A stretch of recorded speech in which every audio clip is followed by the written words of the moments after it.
Buenos días, bienvenidos a la entrevista en línea. Transmitimos en tiempo real desde la sala de redacción de La Prensa Gráfica a través de nuestra transmisión en internet www.laprensagráfica.com. Es jueves 5 de junio de 2014 y es un gusto que nos acompañen. Saludos especiales para nuestros compatriotas que nos ven a través de la transmisión en internet www.laprensagráfica.com. Varios temas en el análisis y la discusión para este día jueves y tiene que ver justamente con el debate legislativo en torno al paquete de reformas fiscales. Hablaremos con nuestro invitado también de perspectivas para la elección municipal y legislativa de 2015 y desde luego un acontecimiento importante es lo que ha ocurrido el pasado domingo 1 de junio con la transición de gobierno, la llegada de el excomandante Salvador Sánchez Serén en el caso del FMLN. Hablaremos de cómo se perfila entonces la continuidad del FMLN en el poder, pero ahora de la conducción de Salvador Sánchez Serén. Pero antes entonces queremos iniciar con el tema del paquete de reformas fiscales porque justamente es el que está en discusión en la Asamblea Legislativa y ahora hay sesión plenaria. Agradecemos que está con nosotros en nuestros estudios Mario Ponce, él es diputado del Partido de Concertación Nacional y también integrante de la Comisión de Hacienda y Especial del Presupuesto en la Asamblea Legislativa. Diputado, bienvenido. Buenos días. Muchas gracias, William. Un saludo muy especial a todos los amigos que siguen esta entrevista en línea de La Prensa Gráfica. Perfecto. Diputado, para iniciar la entrevista entonces, ahora estamos recogiendo en la edición impresa de este día justamente alguna información sobre el tema de reformas fiscales y en la página 2, por ejemplo, como tema del día, planteamos que la Asociación Bancaria de El Salvador Avanza ha dicho que la economía ya no soporta más impuestos. Decimos, la gremial del sector bancario dice que la mejor forma de aumentar la recaudación es un mayor crecimiento económico y la reforma tendría el efecto contrario. Tenemos algunas declaraciones de Armando Arias, el presidente de Avanza, donde dice que el mensaje que enviamos al inversionista es que El Salvador está en una espiral que cada vez necesita más dinero y la única vía que encuentran son los impuestos. Bueno, hay amplio detalle sobre esto y quisiéramos saber en principio, diputado Ponce, que nos explique cómo se encuentra, cuál es el estado de la discusión legislativa en este momento sobre el paquete de reformas fiscales. Bueno, hemos escuchado la posición del ministro de Hacienda. Primero, lo hemos hecho en dos partes. La primera parte era la solicitud que había hecho el ministro con relación a la emisión de los 1.150 millones de dólares para la emisión de bonos y poder obviamente cubrir los compromisos que tiene el Estado con los tenedores de los papeles del Estado. Ahí se vio la necesidad y se vio la situación crítica por la cual están pasando las finanzas del Estado. Y por el otro lado, en una segunda reunión en la que esta semana se nos explicó al detalle cada una de las propuestas en materia de reformas fiscales que está planteando el ministro. La parte que tiene que ver con que la banca o los que hacen uso del dinero puedan, tanto para poder retirar como para poder emitir cheques, el uso de tarjetas de crédito, puedan pagar un impuesto del 0.25 por cada, en el caso de los cheques, y la parte que tiene que ver con el uso de las tarjetas de crédito arriba de los $750. Hemos escuchado también ya algunas posiciones de algunas gremiales, pero de forma bilateral. Hemos planificado para los próximos días escuchar de forma oficial en la comisión a Avanza. Vamos a escuchar al resto de las gremiales, a la ANEC como la máxima organización empresarial que representa a la gran empresa, a la mediana y a la gran empresa. Entonces, estamos entrando al debate con los actores posibles que serán de alguna manera, bajo el supuesto que existan las reformas fiscales, serán los que tendrán que contribuir, de acuerdo al ministro de Hacienda, el equivalente a $200 millones, que es lo que ellos pretenden recoger con esta reforma.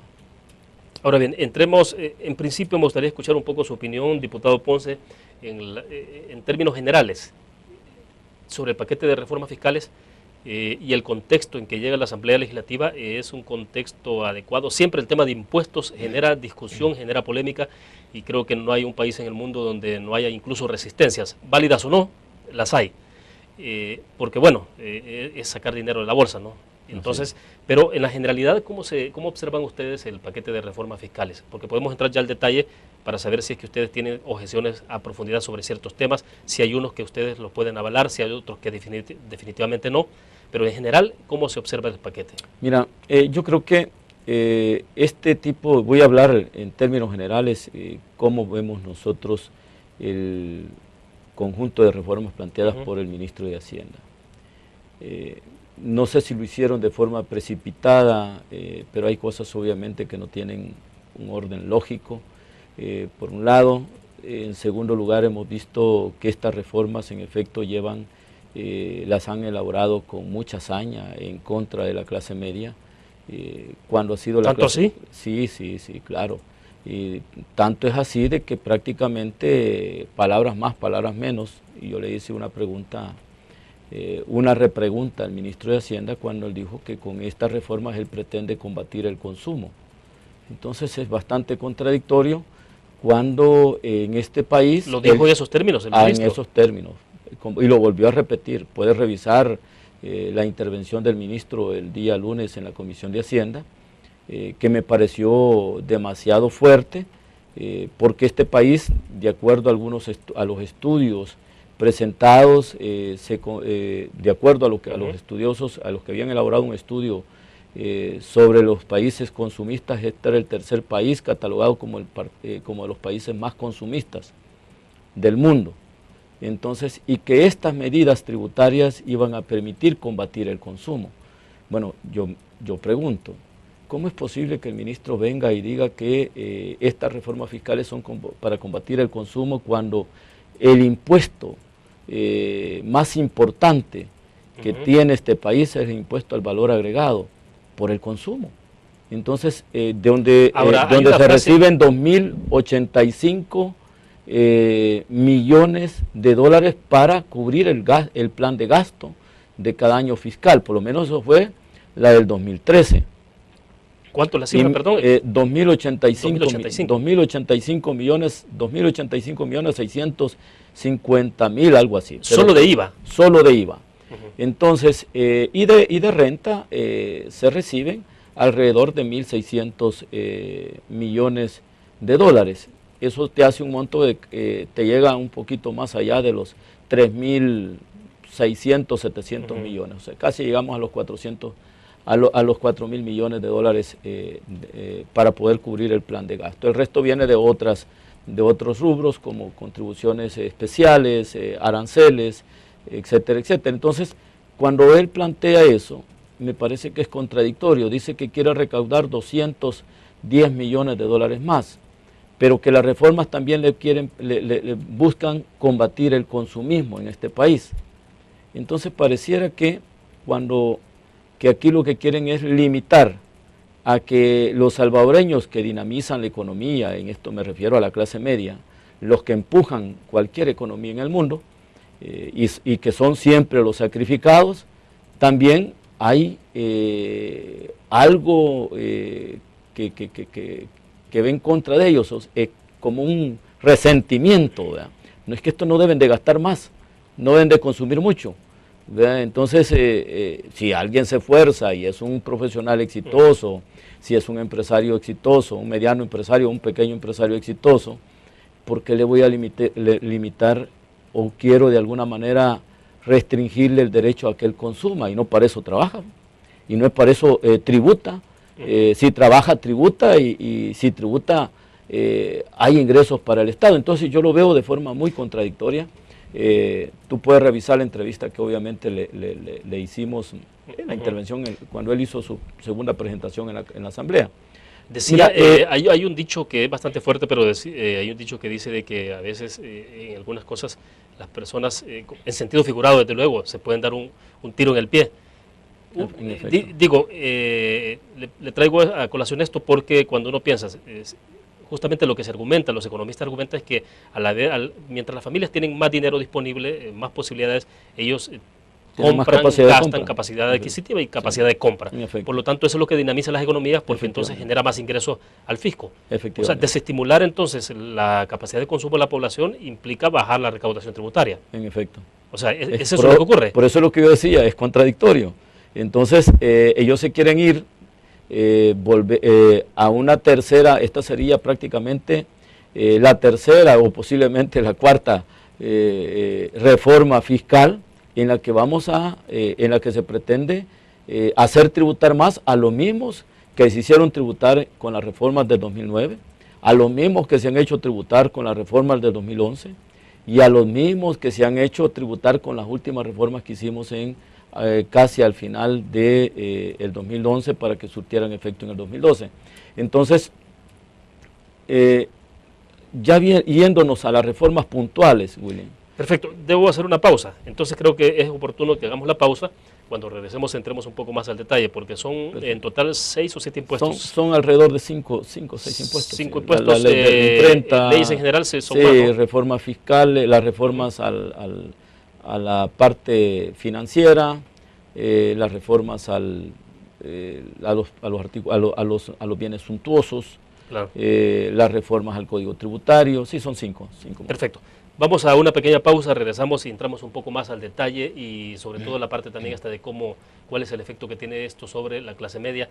Esta discusión en torno a las propiedades suntuosas o suntuarias, ¿qué significa? ¿Qué puede pasar entonces con las familias también de algunos, que tienen la posibilidad de comprar una pequeña propiedad en las zonas que pueden ser consideradas o catalogadas dentro de esa franja que se ha establecido? Vamos a una pausa, volvemos.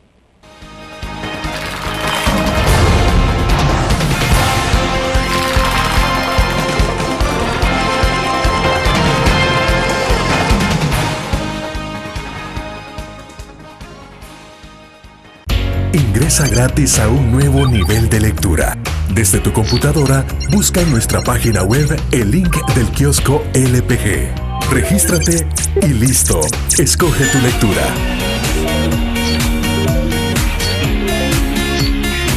En tu tablet, iPhone o Android, ingresa a App Store o Google Play.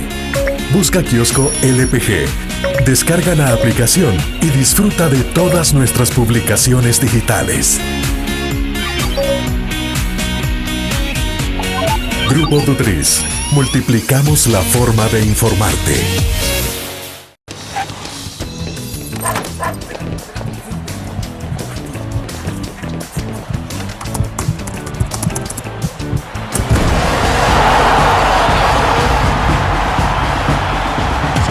La pasión del deporte la vives también en elgráfico.com, el sitio deportivo más completo de El Salvador, con la información actualizada y resultados minuto a minuto de los partidos en juego. Elgráfico.com, conectados por deporte. Una nueva forma de vivir la información. GDA Live de Grupo Dutriz. Ingresa a App Store o Google Play y descarga gratis la aplicación GDA Live. Ahora, busca en nuestros periódicos y revistas los iconos de GDA Live. Enmarca la imagen dentro de tu pantalla para animarla. Toca 2 veces la imagen para vivir la información en pantalla completa. Y recuerda que en el código ALIVE de la portada estaremos actualizando nuestras noticias. Con GDA Live, vive la información. Grupo Dutriz, multiplicamos la forma de informarte. Un graficionado no olvida la historia, y aunque perdió una y otra vez, no perdió el orgullo. El graficionado se levantó entonando su grito de batalla, respirando gritos de gol y celebrando las épicas victorias. Un graficionado cree en la magia de la camiseta y mantiene viva la ola de fe, porque el graficionado sueña con volver a un mundial. El Gráfico, lo hacemos por deporte.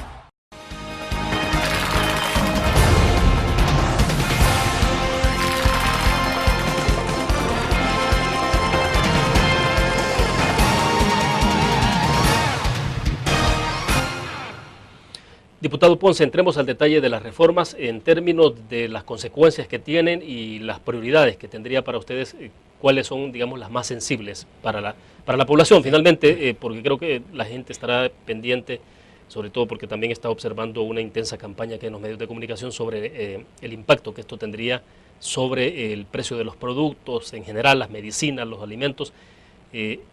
Para comenzar, primero eso, efectivamente habría un impacto sobre sobre los precios de los productos en el país si entran estas reformas?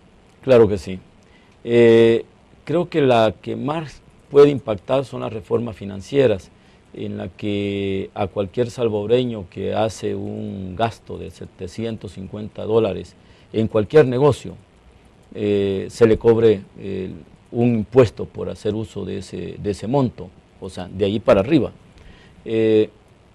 Yo creo que habría que discutir... Con el uso, en este caso, de tarjetas de crédito, ¿no? Tanto el uso de tarjetas de crédito como el uso de efectivo, porque al momento de comprar un artículo arriba de los 750, te van a cobrar, el negocio está obligado a cobrarte el impuesto.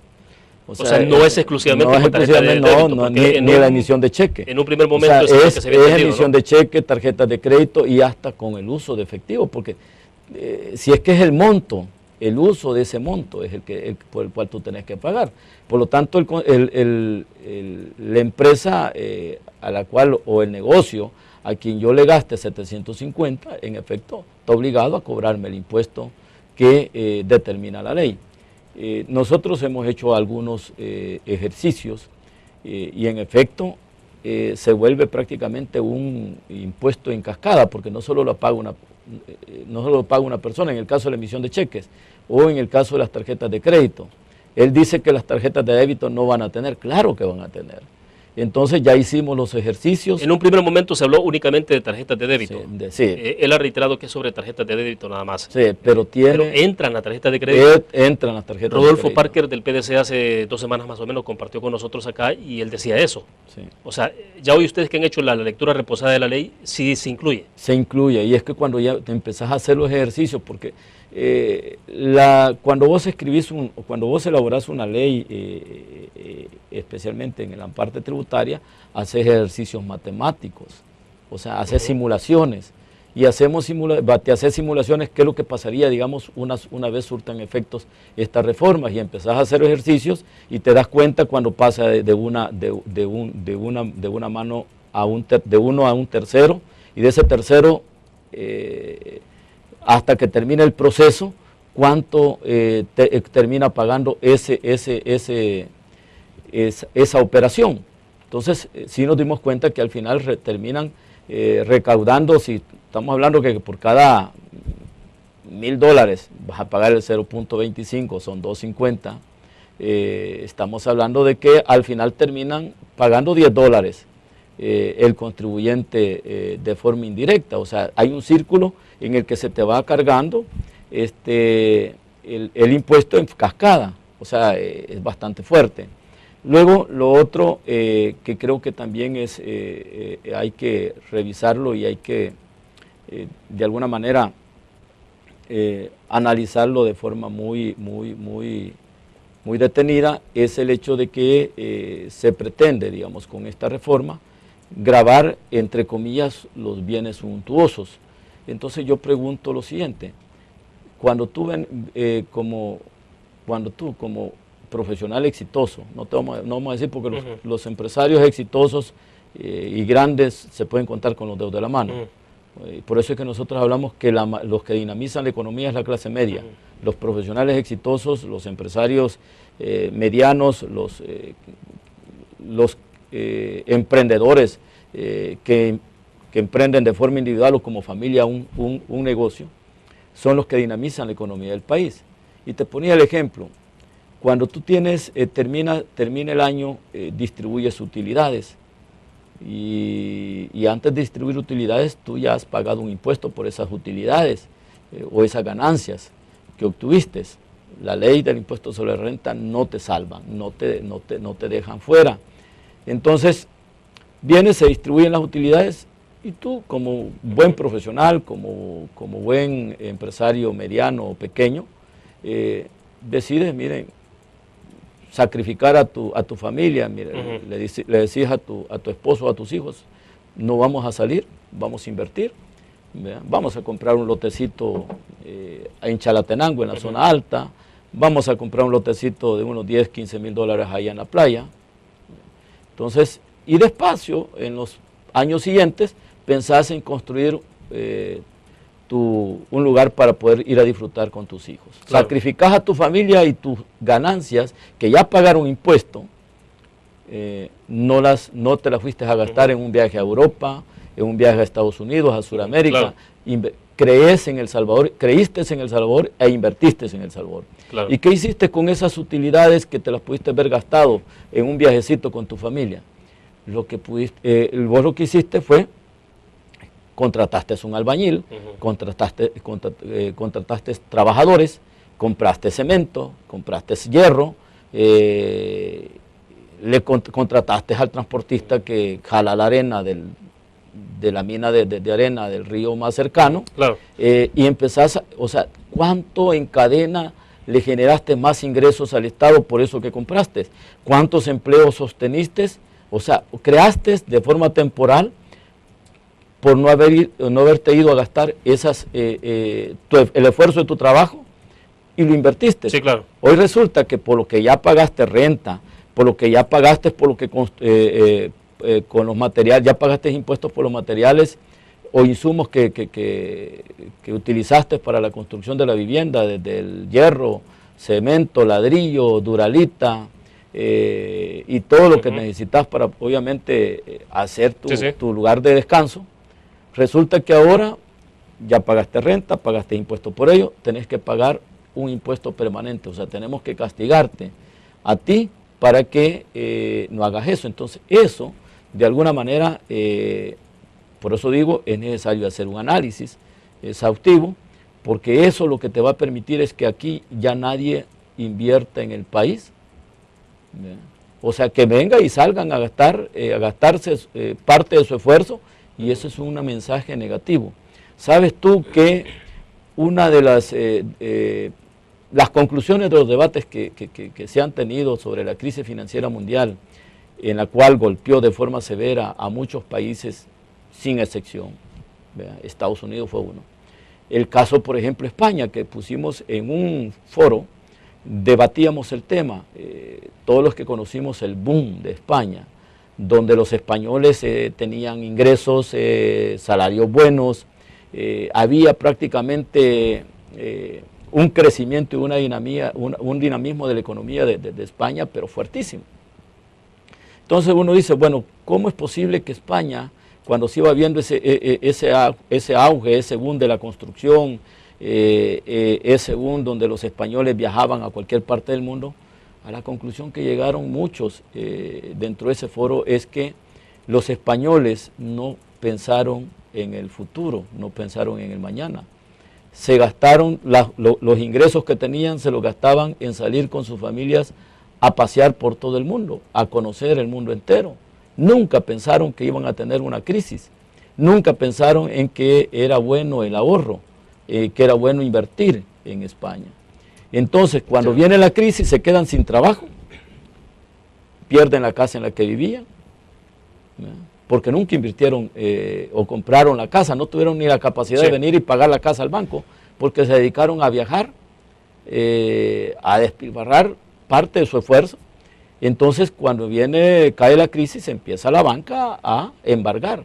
Claro. y ya sin empleo, ¿tú cómo vas a pagar tu apartamento? Ahora, y ese es un ejemplo que podría ser válido ese es un ejemplo que podría ser válido bajo el supuesto de que si ocurriera la aplicación de esta reforma.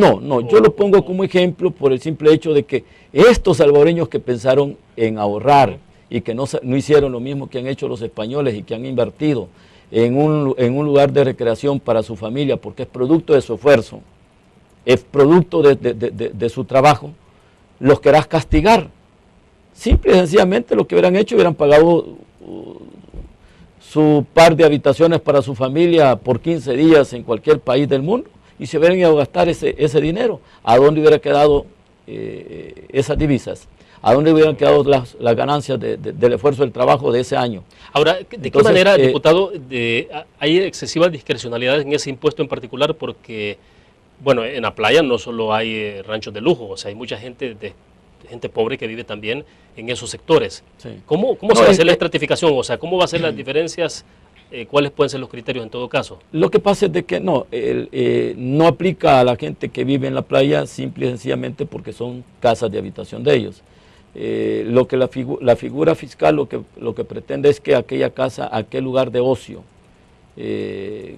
que solamente está para que tú llegues los fines de semana, pero tú tienes un lugar de residencia, vives aquí en Salvador, de aquí te diriges a tu trabajo, de tu trabajo a tu casa, obviamente que tu casa no queda grabada. Claro. Yo con esto se lo decía al ministro, y eso es así, y eso es un llamado a todos los salvadoreños, porque eso es cierto. Esto es el primer paso del famoso impuesto predial. Y para que el impuesto predial sea equitativo, sea universal, no se puede de alguna manera solo cobrar a este tipo de bienes o de construcciones, lugares de ocio. Este es el primer paso. La ganancia del gobierno o de la cartera hacendaria no está en poner el impuesto a las 6.000, ellos tienen censado que son alrededor de 6.000 viviendas de ocio.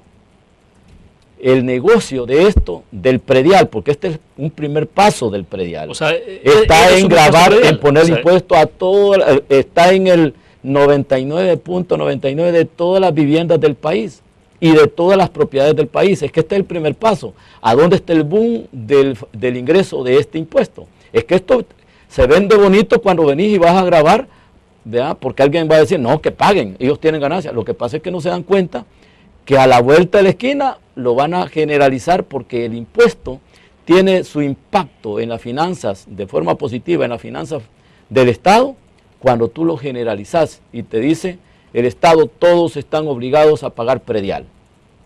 Ya metiste el impuesto. O sea, este es un primer paso. Este es un primer paso. Les allanaría el camino. Después llega a tu vivienda, por el valor o el costo de tu vivienda. Y es que eso es así.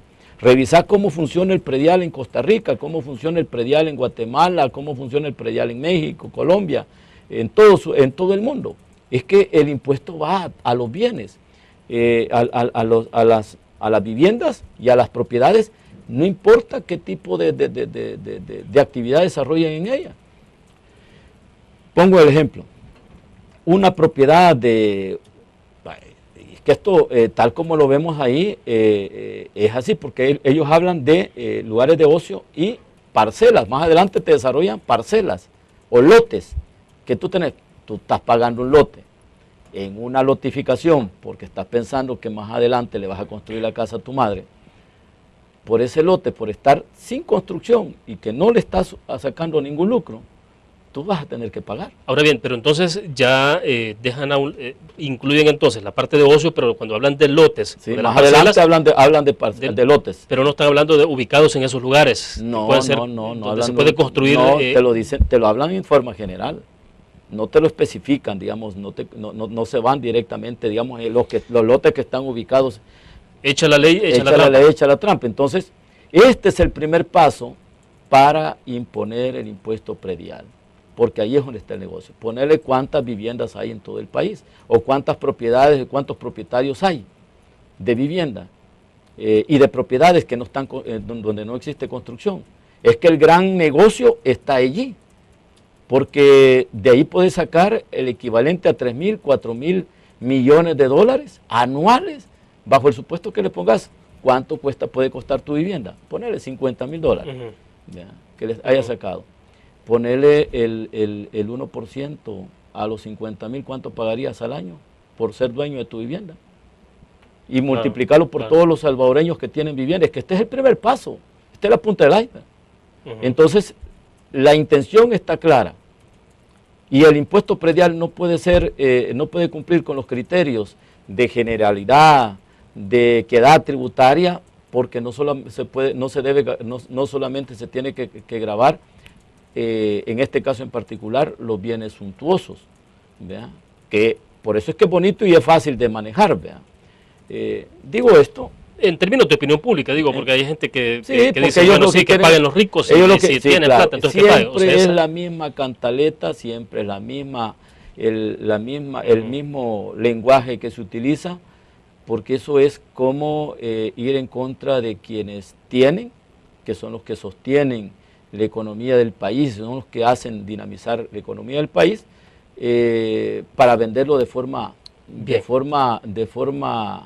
digamos, tal que la población avale este tipo de cosas. Lo que no se da cuenta, el ciudadano que tiene una casa de 20.000, una casa de 30.000 o poner una casita de 10.000 que le va a tocar pagar, tarde o temprano le va a llegar a él. Es que eso es el impuesto predial, no es otra cosa. Y yo no le puedo llamar bienes suntuosos porque no se llama así la ley en ninguna parte del mundo.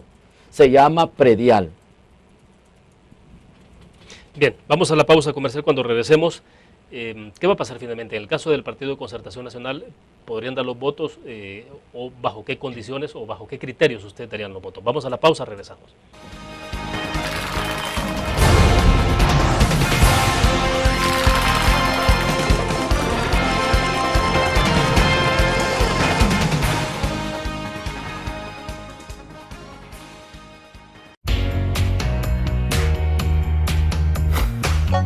Cada momento, donde quiera que estés, te damos el mejor contenido en diferentes plataformas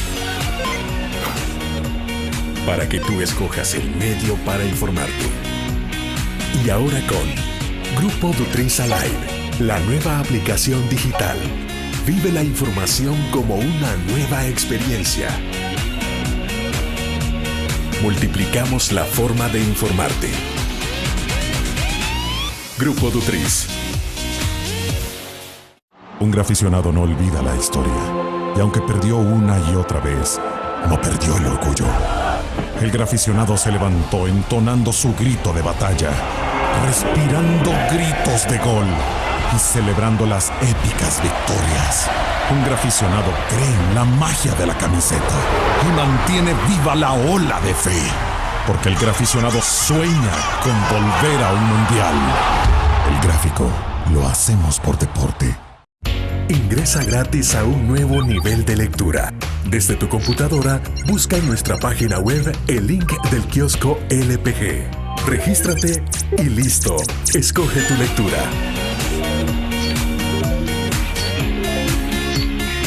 En tu tablet, iPhone o Android, ingresa a App Store o Google Play. Busca kiosco LPG. Descarga la aplicación y disfruta de todas nuestras publicaciones digitales. Grupo Dutris. Multiplicamos la forma de informarte.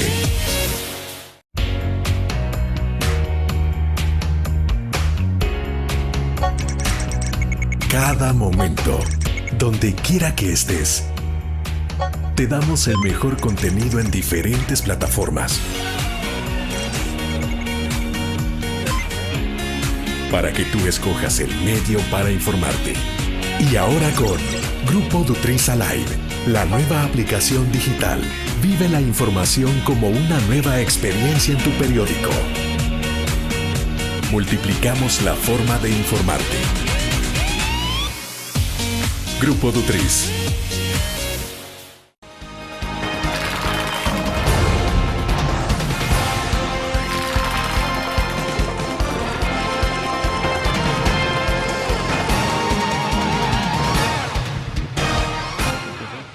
Bien, estamos en la entrevista en línea con Mario Ponce, diputado del Partido de Concertación Nacional en la Asamblea Legislativa y también representante de este partido político ante la Comisión de Hacienda y Especial del Presupuesto. Mario, explícanos entonces, a ver, ¿bajo qué criterios, condiciones o bajo qué contexto es que ustedes estarían dispuestos a poder votar sobre este paquete de reformas? Claro, son específicas, ¿no? Son impuestos específicos, por lo tanto, cada uno tiene su propia normativa. Entonces, ¿se plantea el debate sobre la generalidad o pueden entrar por cada una de las reformas? No, nosotros, por lo menos hasta el día de ayer, que hubo reunión del Consejo Ejecutivo Nacional, discutimos el punto, pedimos al Consejo Ejecutivo del partido que nos diera cuál debe ser la línea y cuál debe ser la posición que el partido debe tomar con relación a este tema. El partido ayer fue claro y manifestó de que hay que escuchar a los sectores productivos que posiblemente salgan gravados con estos impuestos, escuchar sus planteamientos de forma precisa y clara, y que el partido en este momento no está en la disposición de dar sus votos para estas reformas fiscales. podemos revisar paquete por paquete. Habrán algunos que obviamente tengan posiblemente más adelante, si es que realmente uno ve que es posible y que no afecta a la producción, no afectaría la dinamización que la economía necesita, habría que hacer el análisis. Pero por este momento, en este momento, y te puedo asegurar que difícilmente, por lo menos este servidor podría votar, ni ahora, ni la otra semana, ni los próximos meses a que termine mi legislatura. En el caso muy particular, yo entendí la decisión del Consejo Ejecutivo de que nosotros no podemos de alguna manera volver a grabar a quienes hemos grabado en el 2009 y hemos grabado en el 2011. Creo que sería prácticamente pensar en confiscar utilidades, parte del esfuerzo de cada uno de los salvadoreños y salvadoreñas, emprendedores y soñadores que quieren construir un mejor futuro para su familia y para el país. Por lo tanto, no estamos en la disposición. Vamos a escuchar a los sectores. Sí, ¿cuáles son, perdón, diputado, cuáles son las normativas que definitivamente ustedes creen que ni siquiera deben estar planteadas en la discusión? Es que ninguna de las normativas, desde mi punto de vista, tiene la posibilidad de tener un respaldo. Simple y sencillamente porque no tenés un criterio técnico contundente que te diga vale la pena apoyar esta reforma, porque hay un diputado obviamente se le pasó la mano y habló que algunas reformas había que aprobarlas porque hay mucho pícaro que no le paga al Estado. Yo creo que eso no es la palabra adecuada dentro de un debate o una discusión en la comisión. Ellos también están pretendiendo que nosotros hagamos reformas para publicar a aquellos empresarios que vienen y meten recursos porque no están de acuerdo con el impuesto que obviamente les está poniendo el Estado. O sea, que no... ¿Qué es lo que me están diciendo? Recursos de apelaciones ante las instancias. O sea, ¿qué es lo que me están diciendo? De que una vez yo te pongo el impuesto, estás condenado a pagarlo y no tenés derecho a demostrarme con hecho que ese impuesto que te estamos poniendo a ti, desde el punto de vista del Estado hacia el contribuyente, es ilegal. O sea, no tiene derecho a defenderse. Entonces nosotros, en primer lugar, el publicar los nombres, creemos que desde cualquier punto de vista se violenta un principio constitucional, que es el principio de inocencia, que está plasmado en el artículo 12 de la Constitución. Entonces no te defendás porque ya estás condenado a pagarlo, aunque el impuesto sea ilegal, aunque te esté haciendo... Pero si las apelaciones son mecanismos establecidos, o sea... Son mecanismos establecidos, pero ellos dicen que hay que... Pero el momento que vienen y te publican, no te están condenando públicamente. Entonces, desde el momento que te exhiben, no te están condenando públicamente. Este no es el caso particular de quienes no pagan. No, o sea, no es el caso particular de quienes... Mira, yo creo que se debe llegar hasta la última instancia, se debe desarrollar el último procedimiento que obviamente te faculta la ley con el debido proceso, en el cual se te condene y que se tenga, y que los tribunales, además esto es público, y no recién acabe de salir un contribuyente que no le había pagado al Estado el equivalente a $800,000, no hubo necesidad de que el Estado como Estado venga y publicara su nombre. No, los medios lo han sacado pues porque era un hecho público.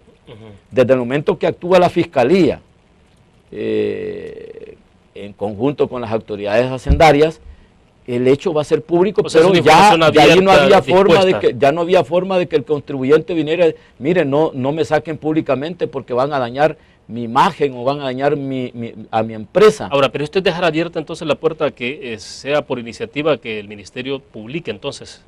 Es que esto es dejarlo por ley, que venga y se les puede pasar la mano y te pueden, de forma inocente te pueden meter. Después, ¿cómo se van a disculpar una vez te hayan dañado tu imagen? Y si vos has sido un contribuyente que has pagado tus impuestos de acuerdo a la ley, pero una vez te hayan publicado te condenaron sin que tú hayas cometido un delito. Entonces eso se puede prestar para, de alguna manera, destruir o prácticamente dañar a cualquiera que obviamente no comulgue con la forma de pensar de quienes ostentan el gobierno. Quiero cerrar sobre el tema porque son varias iniciativas, pero en el caso de la ley de imprenta, ¿qué implicaciones tendría? Porque acá eventualmente se ha planteado únicamente esto como un efecto directo sobre los medios impresos. De esa manera se ha vendido un poco la idea, ¿no? Y en redes sociales uno lo observa, el señalamiento, el cuestionamiento o el ataque directo de decir y generalizar es que los medios impresos no pagan. Primero esa parte y luego cuál es el alcance que tiene la normativa, porque no está destinada exclusivamente para que sean los medios impresos, ¿no? O sea, no, es hay unas consecuencias más allá de eso. Todas las imprentas. ¿Qué significará eso entonces para la industria del libro? Bueno, mira, nosotros le hemos dado al ministro nuestra posición en relación a este tema y le hemos dicho que esta reforma es atentatoria contra la libertad de prensa, contra la libertad de divulgación del pensamiento, porque no solamente yo puedo divulgar mi pensamiento a través de un medio de comunicación televisivo, escrito, radial, sino lo puedo divulgar a través de documentos impresos que puedo obviamente mandar a elaborar a cualquier imprenta del país. Además se atenta contra la cultura, se atenta contra las diferentes formas de pensar en este país. Es más, hay una convención de Naciones Unidas que prohíbe grabar todo tipo de impresión de artículos impresos o de folletos o de revistas, porque creo que es en la forma como tú puedes de alguna manera divulgar el pensamiento económico, político, social, en todos los aspectos. Nosotros hemos dicho que no vamos a apoyar absolutamente nada que tenga que ver con los insumos para la imprenta, ni tintas, ni papel, tampoco la importación de maquinaria, porque las imprentas obviamente se tienen que estar innovando, que tenga que ver con este rubro.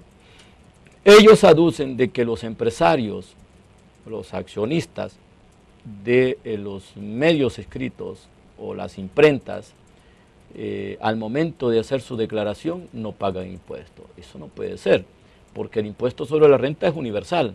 Si yo tengo una utilidad y al final del ejercicio tengo que presentar una declaración en la que he tenido un ingreso producto un ingreso al momento de distribuir utilidades, y por esas utilidades yo debo de pagar impuestos. Ellos aducen de que los dueños de los medios escritos no pagan renta y que los dueños de los medios televisivos y radiales sí pagan renta. Entonces no se puede, obviamente, en contra de en detrimento de un sector, beneficiar a otro. Una cosa son los insumos. Ahora, tampoco, perdone, diputado, tampoco, es decir, ¿cómo van a ser entonces en el caso del libro? Porque esto es que no cae en la ley del libro. Eso tiene que ser en la ley del impuesto sobre la renta, porque el impuesto es universal.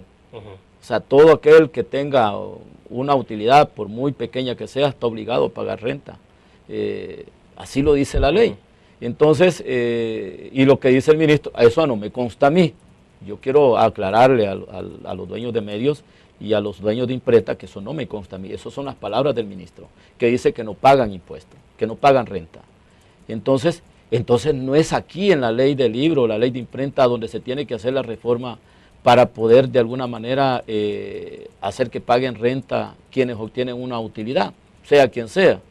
Tiene que ser en la ley del impuesto sobre la renta, ver el artículo específico, qué es lo que dice, para ver que obviamente todos estemos bajo la misma obligación, porque en cualquier país del mundo quien tiene una utilidad paga renta. O sea, pero no es necesario trastocar la ley del libro ni la ley de imprenta para venir y afectar al medio de comunicación. Nosotros somos defensores de la libre expresión, somos defensores de la prensa en todas sus modalidades, sea escrita, sea radial, sea televisiva, sea por internet.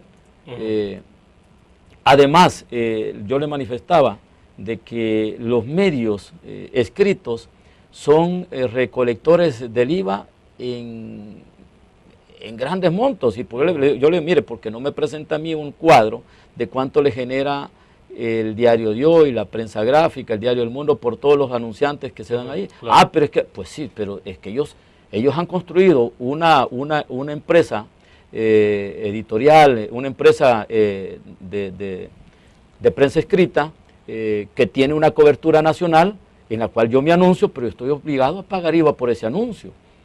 Imagínense que no existieran. ¿Y quién se va a anunciar ahí?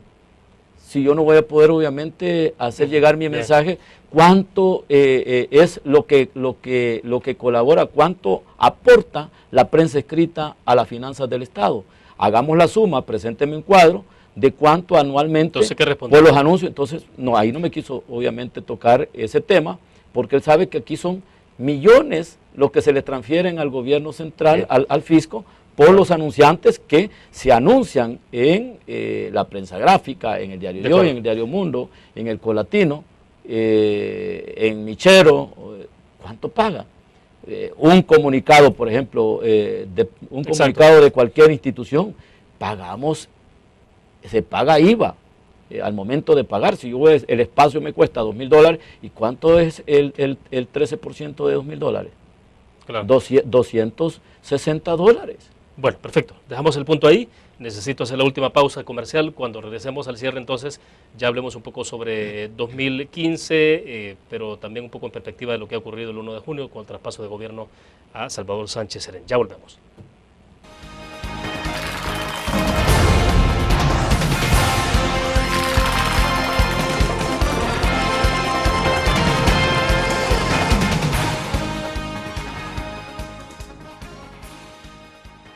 Ingresa gratis a un nuevo nivel de lectura. Desde tu computadora, busca en nuestra página web el link del kiosco LPG. Regístrate y listo. Escoge tu lectura.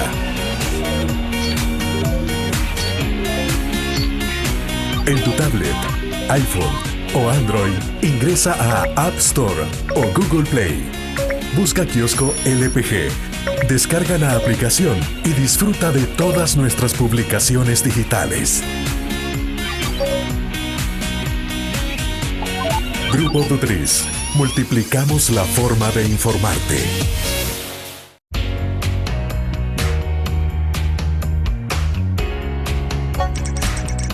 Cada momento, donde quiera que estés, te damos el mejor contenido en diferentes plataformas. Para que tú escojas el medio para informarte. Y ahora con Grupo Dutriz Alive, la nueva aplicación digital. Vive la información como una nueva experiencia en tu periódico. Multiplicamos la forma de informarte. Grupo Dutriz.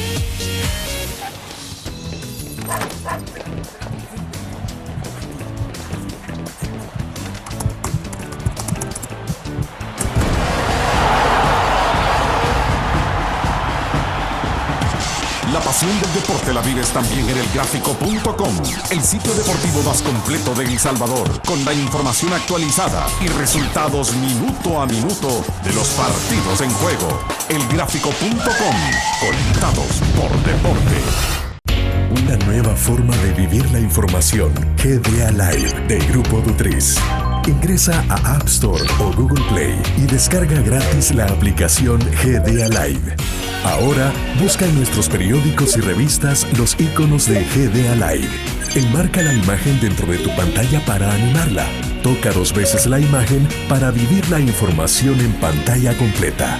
Y recuerda que en el código ALIVE de la portada estaremos actualizando nuestras noticias. Con GDA Live, vive la información. Grupo Dutriz, multiplicamos la forma de informarte.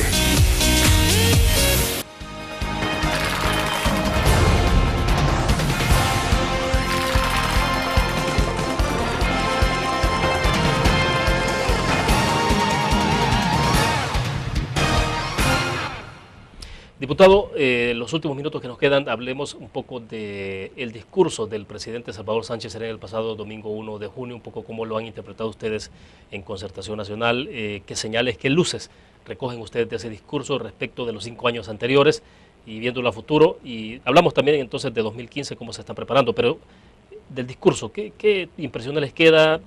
Un poco ustedes logran discernir cuál es el futuro que se está trazando con ese planteamiento. Mira, para decir lo siguiente, el discurso obviamente fue positivo desde mi punto de vista y desde el punto de vista de muchos salvadoreños, especialmente de los que generan opinión pública. Si el discurso planteado el 1 de junio se cumpliera en un 50%, eso es ganar-ganar. Porque si lo que se busca es construir acuerdos, unificar esfuerzos entre todas las fuerzas políticas, económicas y sociales del país para reenrumbar al país y darle gobernabilidad, dinamizar la economía, generar mayor cantidad de empleos, empleos bien pagados y resolver los problemas del país, yo creo que no hay por dónde hacerle crítica. Creo que hay que verlo en el camino, vamos a ver cómo se va comportando, digamos, si el discurso, lo planteo en el discurso es coherente con los actos.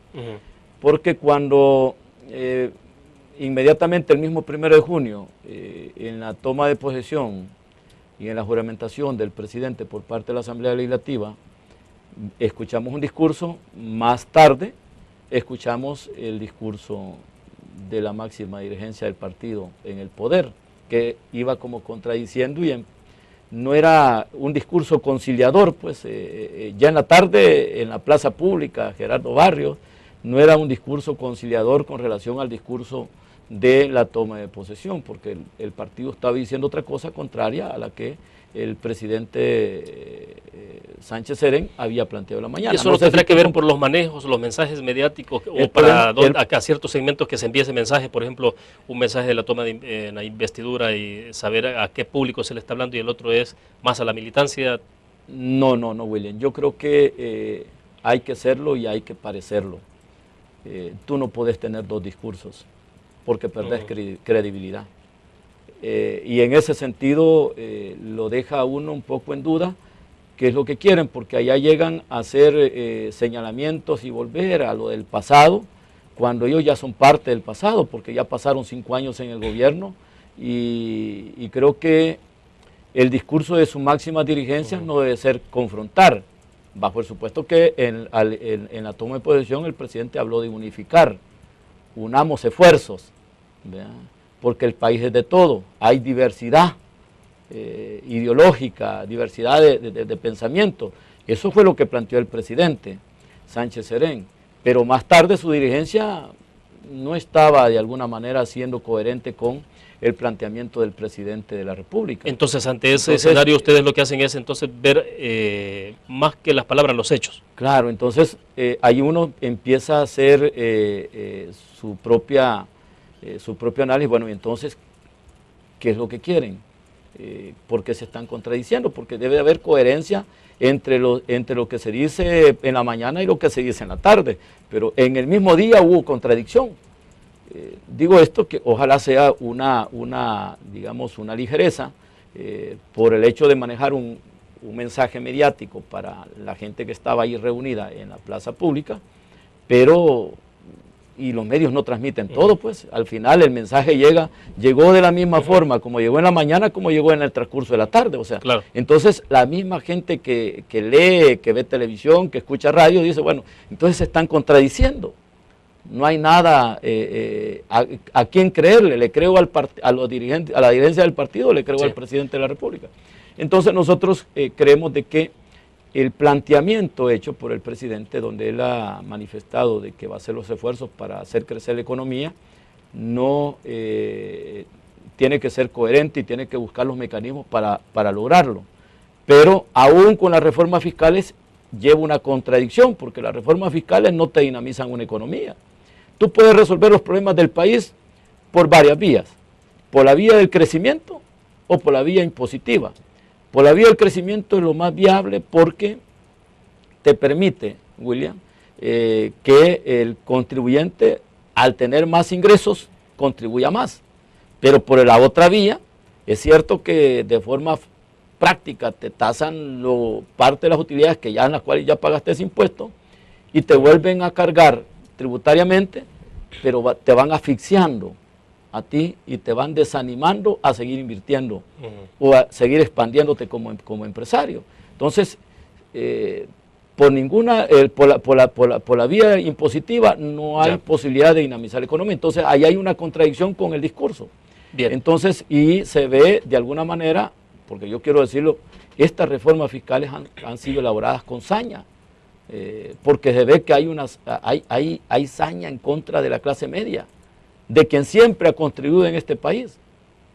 O sea, aquel médico exitoso que tiene la capacidad de atender 10, 15 pacientes o 20 pacientes en la mañana y 15 en la tarde, a ese lo voy a castigar. ¿Y por qué lo vas a castigar? Si es un médico que se especializó, se preparó y logró tener éxito. Entonces, pongo como ejemplo a un médico exitoso, pero puede ser un administrador de empresa, claro, un contador público, claro, puede ser un... Entonces, cuando tú ves y comparas el discurso con los hechos, no te coincide, no tiene relación ni en lo más mínimo. Perfecto. Diputado, en perspectiva para 2015 vienen consejos plurales. ¿Esa reforma va? O sea, ¿se va a aplicar? Esa es ya es ley de la República. Por el momento no existe alguien que quiera derogar esa ley. Todos los partidos nos estamos preparando para los consejos plurales. Hay trabajo territorial, en el caso muy particular del Partido de Concertación Nacional PCN, hay trabajo territorial que se está desarrollando a lo ancho y a lo largo del país. Hemos empezado a mover nuestras piezas por los 14 departamentos.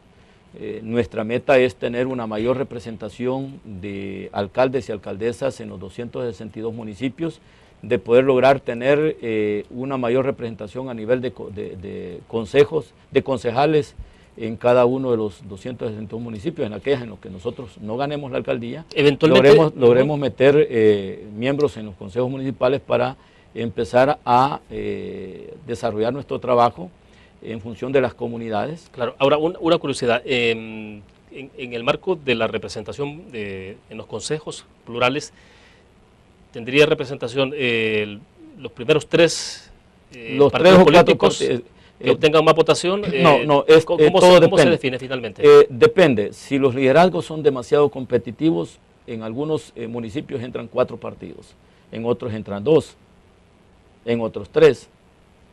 Y ahí hicimos escenarios. Pero entonces, si el partido Arena o el FMLN gana una alcaldía, por ejemplo, ¿cómo se reparten los otros puestos? ¿Cómo sería? Pongamos un ejemplo, porque tenemos que ver cuál fue el resultado de las elecciones del 2012. Y te voy a poner el ejemplo de Aguilares. En Aguilares, por ejemplo, bajo el esquema de los consejos plurales, nosotros tuviéramos ahí 3 concejales, 2, 3 concejales, como PCN. Arena tuviera también, no estuviera gobernando solo el FMLN. En el caso de Nejapa, nosotros que quedamos en segundo lugar y Arena en tercero, ¿cómo se llama? Y el FMLN parece en tercero, ahí tuviéramos de alguna manera la posibilidad de tener, de estar alrededor de 4 partidos. Porque también había un cuarto partido que tuvo una buena que creo que fue Gana. Ya. Pero hay lugares, por ejemplo, en el caso de Santa Tecla, que vamos a romper con vamos a llevar una buena representación en Santa Tecla, en la que por el momento prácticamente solamente es el FMLN y Arena, pero nosotros ahí tenemos que obviamente empujar buenos liderazgos para que los ciudadanos estén bien representados y no existan abusos por parte de la administración. Entonces, interesante porque finalmente ustedes o el PCN, o donde... Si el PCN es fuerte en ese municipio, Arena, me imagino yo de frente, van a apostar obviamente por ganar, pero si no ganan saben de que tienen garantizado un representante ahí en ese consejo. O sea, es ganar, ganar. Ustedes también siempre tienen... Es ganar, ganar. O sea, el candidato o candidata que vaya para alcalde o alcaldesa o síndico, en efecto tendrán la posibilidad de entrar en las primeras posiciones si así lo determinan ellos. O sea, siempre estarán dentro del consejo. Ahora, Ahí hay una diferencia entre ser alcalde y ser miembro del consejo. Exacto. Porque el consejo es el que legisla y el alcalde es el que ejecuta. Y el alcalde tendrá el 51%, ¿no? Pero tendrán incidencia, tendrán el 50% más uno, en efecto, sí, de la conformación del consejo. Exacto. En un consejo municipal a donde son 10, 8 concejales propietarios, alcalde y síndico, la mitad son 5. Para que ese consejo que ganó con menos del 50% tenga la correlación para empujar su administración, tiene que tener 6 miembros propietarios. Vea, alcalde, síndico y 4 concejales que harán 6. Los 4 concejales restantes tendrán que ser distribuidos entre la oposición de acuerdo a cómo salió votada. Bueno, interesante ejercicio. Hoy por hoy se nos ha agotado el tiempo. Vamos a conversar más adelante. Lo vamos a invitar justamente para seguir haciendo estos análisis, sobre todo porque vienen elecciones y sin duda alguna el tema estará presente para la discusión y el análisis. Usted va de candidato a diputado nuevamente, me imagino. Vamos a hacer, estamos ahorita en el trabajo territorial. Vamos a desarrollar la asamblea departamental en la que tomarán las decisiones las bases a principios del mes de julio. Perfecto. Y creo que pues ahí van a conocer qué es lo que dijeron las bases en Cuscatlán con relación a este servidor. Gracias, diputado. Gracias. Muy gentil, muy amable. Muchas gracias. Gracias a ustedes que nos acompañaron. Nos vemos mañana a 6:45 de la mañana con el noticiero de la prensa gráfica, 7 en punto, la entrevista en línea.